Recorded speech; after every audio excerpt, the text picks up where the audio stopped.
Hey, what's up, Kings? Let's get to it. I want to talk about the 800-pound gorilla in the room, the Trump election, and what that means for dating. Now, the first obvious answer you're going to hear from me and my channel, which is a theme that you heard time and time again. Go overseas. Get rid of American women. Just do not bother. Just like how women are swearing off Trump supporters, and we'll get to that in detail, swear off American women. But most of you aren't in that position yet. You don't have the money or the logistics. The logistics don't work out for you. The money and the time to go overseas. So you're stuck dating American women for now. How do you succeed in this realm? Well, it's going to be a little bit of a problem. You need to maintain the domain of women that you're able to access in the dating pool, and that's shrunken. And we'll get into why, for those of you who are not too familiar with what like the 4B movement and how it's like effect on how its growth has occurred after the whole Trump victory. But let's get to it. In the wake of Donald Trump's historic win, there's a new movement sweeping America. Disappointed women are actually swearing off men. There's no way I am letting any man near me. Now, this example is obviously a woman that you don't need to worry about. She's this 1 or 2 out of 10. I would strongly suggest, by the way, that any man that is not super ugly should just not even bother with even a hookup. If you ever match with a woman like this on a dating app, even if you're bored or horny on a rainy Tuesday night, even if she offers to bring food over, just do not bother with women like this. Let the ugliest of men hook up with her. Don't ever give her the satisfaction. If you're at least average or above, do not sleep with a woman like this. I mean, just don't. I mean, you're setting the bar for her, one. Second, your post-nut clarity is going to be just through the roof. When you're done with her, you're going to want her out of your house. If you're lucky enough to be at her place, then you can leave right after. But what if she comes over to your place? How do you get her out? You could want to stay the night. I mean, just don't do it. Just think through what's going to happen after you bust your nut and how you're going to feel about a woman like this around you. Anyway, let's continue. For the next few years. They're saying no to dating, no to marriage, no to sex. Celibacy, at least to me, isn't that hard. And now she's full of shit. This is where I talk about like 4B is actually 3B. There's no marriage, no dating, no breeding, no having kids with these men. And then there's the no sex. One of the things that's left out of the 4B is the no sex. It's guaranteed that these women will kind of sneak into apps. They're going to tell publicly their girlfriends and social media and everything that they're 4B, but 2 a.m. they got to scratch the itch. They're going to call up their old chat. Now, I think what's going to happen in these dynamics, it's going to be great if you're one of those ex-boyfriends that she felt safe around. And this is why I also recommend, if you're an ex-boyfriend of one of these woke women or somebody who has had like an FWB or situationship with them, be potentially prepared for them calling you up again, because they're not going to go to dating apps and look for men because they run the risk of running into a Trump supporter. If they see you as like being apolitical or somebody who might have supported Harris in the past, or if you can cosplay as somebody, and I'll get to that in a little bit, but kind of pretend that you supported Harris. Don't ever like loud and proud that you support Trump, because you're just shooting yourself in the foot in the dating world. Just keep low profile. Don't say anything. Don't even lead on that anywhere that you're a Trump supporter. Let women like this, so that ex situationship might call you up, might text you for that 2 a.m. booty call. She wants somebody that she feels safe around. She's not going to want to go on dating apps again. So I think that this is going to be a little bit of a reemergence. These women, they're just not going to be able to, stop from spreading their legs in many cases. They talk a big game on social media, but really these women are 3B. They're obviously they can go without the marriage, they can go without the birthing, and they can go without the dating. But the hookup for like, especially if somebody's like, if you're like an above average guy and you're in her past and you were really, and you really laid down pipe well for her and everything, and she remembers that part of you, and you were somewhat toxic, and she liked that. Be prepared for calls from her. And no to having children. Like so many other women in America who have been considering trying to get pregnant, I woke up today and said, nope, not anymore. This woman is actually shaving her head in protest. It's being called the 4B movement, and women are taking to social media declaring their allegiance. The 4B movement was actually started by women in South Korea back in 2019 as part of their version of the Me Too movement. The number 4 refers. Now, the reporter is full of shit. South Korea, the women in South Korea are actually explicitly trying to date men. Many of them are. There's a very small niche of women, much smaller than the American version that this 4B has kind of been hijacked from.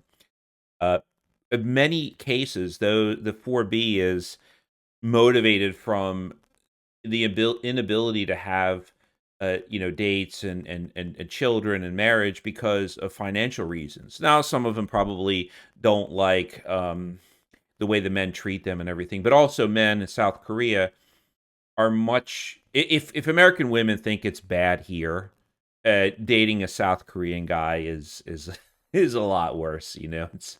It's a far worse experience from the patriarchy standpoint. Let's continue.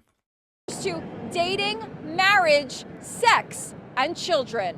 This movement's way more important now than ever before. 26-year-old Alexa Vargas joined the movement 2 years ago and expects a surge of interest in the wake of the Trump victory. So you, in 2022, swore off dating forever. Not forever. We're not going to settle for low-value men that don't respect us anymore. But lots of women are mocking the no marriage, no sex movement. Like that woman was cutting her hair off? Oh, bold. Wild. The fact that these crazos are out here, they're like, we're not touching men. I hope that means more for me. And the last part, this is very important. There was a video that spread around where it was this older woman. She was mocking the younger women at 4B. And it's kind of a bad mock from a man's perspective, because think of the dating pool. It's this fixed size. And now the young women have kind of taken the most attractive women on average, taking themselves out of it. The older women are now going to have more options for dating men, and especially younger men.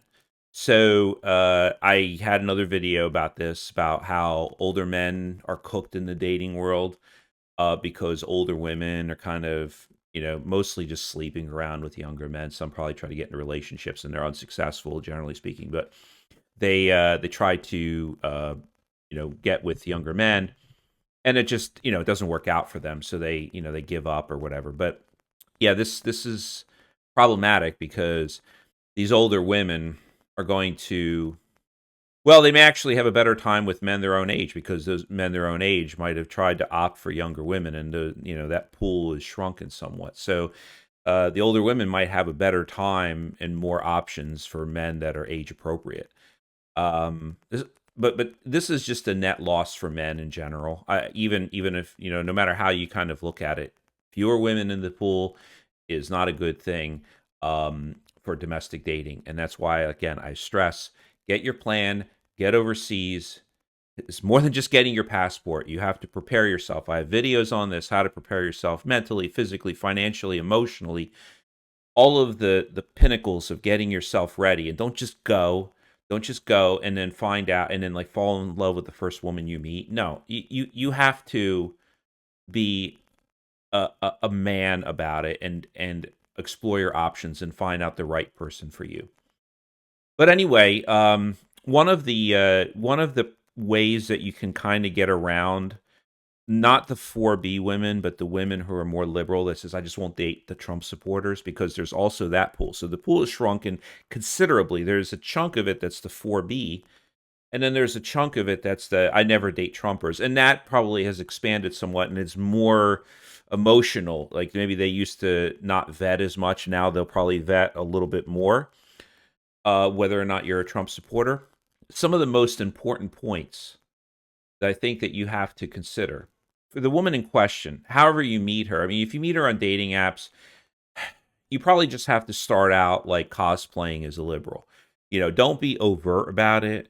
Just identify as like a center left person. Definitely be pro life. Even if you have to pretend to be. I mean, just don't and actually avoid the conversation of abortion as much as possible.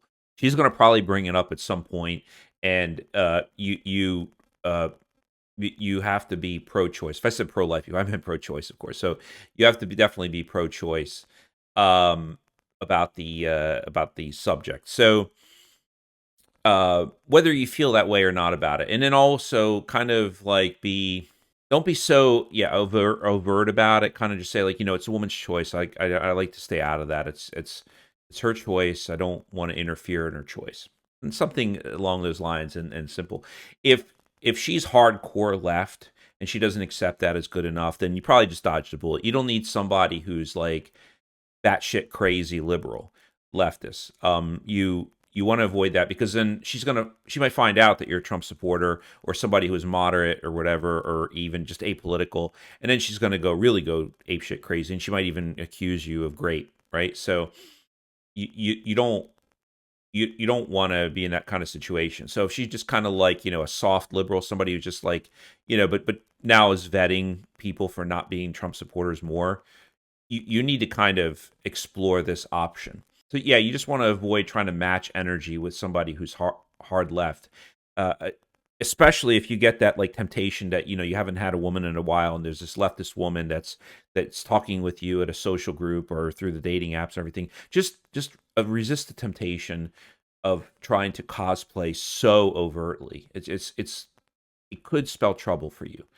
And maybe some guys might think of it as a challenge, but avoid having a challenge that's that risky, that high risk, and the reward just doesn't seem like it's worth it. Yeah, stay away from 4B women, like I said. Unless she's like your ex situationship that's messaging you because she feels safe around you and everything. That, I think, like I said, that phenomenon is going to happen. She's going to discreetly and quietly want to keep it on the DL, and you definitely will just have a fun time with her, because then you'll reinvigorate that intimacy without commitment kind of situation that you had. What I've done, I've looked into their social media feed. What I mean by that is I'm part of some local groups, and I don't do it. It's just more of an experiment, but this is kind of just something that I took away. Like, I looked at a thread from a friend of mine, a Facebook friend, and his dismay over the election results. He obviously is liberal, right? And then you can tell those people who are his friends, they are also people I know in the social circles, like in real life. What I've noticed is that they have they've expressed their explicit dismay over the election results, and they're mad. They can't believe this happened and everything. So they're reacting very emotionally. So you can obviously tell like where they sit on the whole results. So you'll be able to determine and kind of pigeonhole these people really quickly. And the ones that like respond rationally and challenge their message and everything, you're going to know that they're going to be Trump supporters, or at least moderate, or just people like who think more rationally. They don't, they may not necessarily be a Trump supporter. Maybe they didn't vote or vote a third party. Who knows? But in many cases, they'll probably be Trump supporters. So, take mental notes for those people who are on your social media feed, who are also part of like these meetup groups or, other Facebook social groups. We have a local one that has like 10,000 members now. So like, I know a lot of people in my city. And statistically speaking, I think there's like there is one per, for the city, it's like about 1 million people.